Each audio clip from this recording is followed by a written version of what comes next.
মুহতারাম হাজিরিন, এছাড়া জিলহজ মাসের চাঁদ ওঠার আগেই একটা আমল করতে হবে। তা হলো হযরত সাঈদ ইবনে মুসাইয়িব রাদিয়াল্লাহু আনহু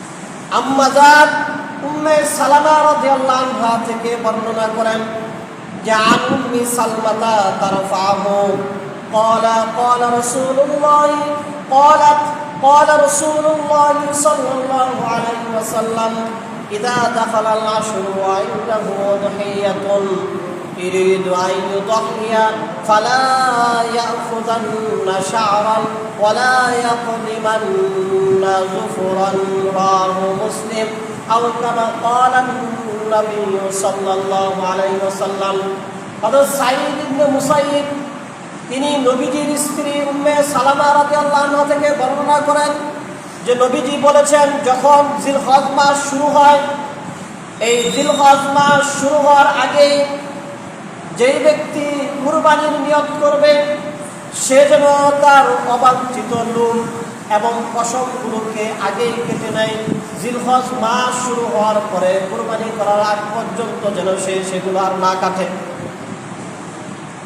এই হাদিসটি আবু দাউদ শরীফের মধ্যে আসে এবং একজন সাহাবী নবীজিকে বলেছিলেন যে ইয়া রাসূলুল্লাহ, আমি তো কুরবানি করব না, সুতরাং আমি কি আমার চুল এবং দাড়ি বা অন্য কোনো অবাঞ্ছিত লোম, হাতের নখ, এগুলো কি আমি ঈদের আগে কাটতে পারবো কিনা?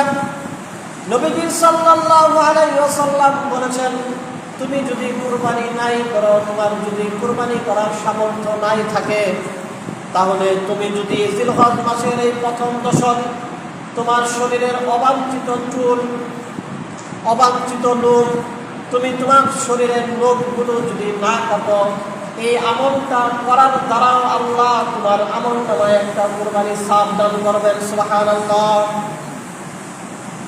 শুধু তাই নয়, মুসনাদ আহমদ, মুস্তাদরাকে হাকিম কিতাবের মধ্যে আসে সাহাবায়ে কেরাম রাদিয়াল্লাহু আনহুদের জামানায় যদি কখনো নিজেদের ছোট ছোট নাবালক বাচ্চাদের চুলও কেউ কাটতো, কোনো সাহাবী দেখতেন, তখন ওই সাহাবী নিষেধ করতেন যে নবীজি এই চুল এবং নখ কাটাকে নিষেধ করেছেন, তুমি তোমার সন্তানদের চুলগুলোকেও কেটো না।